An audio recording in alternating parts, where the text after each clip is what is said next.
భారత దిగ్గజ captain, Chennai super Kings star ఆటగాడు ఎంఎస్ ధోనీ వీరాభిమానులు దుర్మరణం చెందారు. ధోనీని దేవుడిలా ఆరాధించే జై జానీ అనే 27 ఏళ్ల యువకుడు గుజరాత్ రాష్ట్రం భావనగర్ జిల్లాలో గల తన స్వగ్రామంలో జరిగిన ట్రాక్టర్ ప్రమాదంలో ప్రాణాలు కోల్పోయాడు.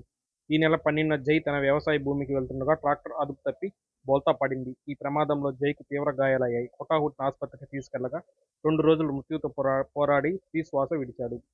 జై ఐపీఎల్ 2024 సమయంలో నరేంద్ర మోడీ స్టేడియంలో జరిగిన మ్యాచ్లో భద్రతా సిబ్బందిని దాటి ధోనీ పాదాలను తాకిన సంఘటనతో దేశవ్యాప్తంగా గుర్తింపు పొందాడు. జై ఆకస్మిక మరణం ధోనీ అభిమానులు తీవ్ర విషాదాన్ని మిగిల్చింది. విశ్వవ్యాప్తంగా ధోనీ ఫ్యాన్స్ శోకసంద్రంలో మునిగిపోయారు. జై సోషల్ మీడియాలో చాలా యాక్టివ్గా ఉంటాడు. అతనికి ఇన్స్టాగ్రామ్లో దాదాపు 18,000 మంది ఫాలోవర్స్ ఉన్నారు. ధోనీ వల్లే అతనికి ఇంత ఫాలోయింగ్ లభించింది. జై ధోనీ ఆషిక్ అఫీషియల్ పేరుతో ఒక యూట్యూబ్ ఛానల్ కూడా నిర్వహిస్తున్నారు. ఈ ఛానల్కు 13,000కు పైగా సబ్స్క్రైబర్స్ ఉన్నారు. ఈ ఛానల్ జై ధోనీకి సంబంధించిన ఎడిట్ వీడియోలు అప్లోడ్ చేస్తూ ఉంటాడు. తద్వారా ధోనీపై తనకున్న ప్రేమను వ్యక్తపరుస్తుంటాడు. మరిన్ని ఇలాంటి ఇంట్రెస్టింగ్ వీడియోస్ కోసం మన ఛానల్ సబ్స్క్రైబ్ చేసుకోండి. Thank you.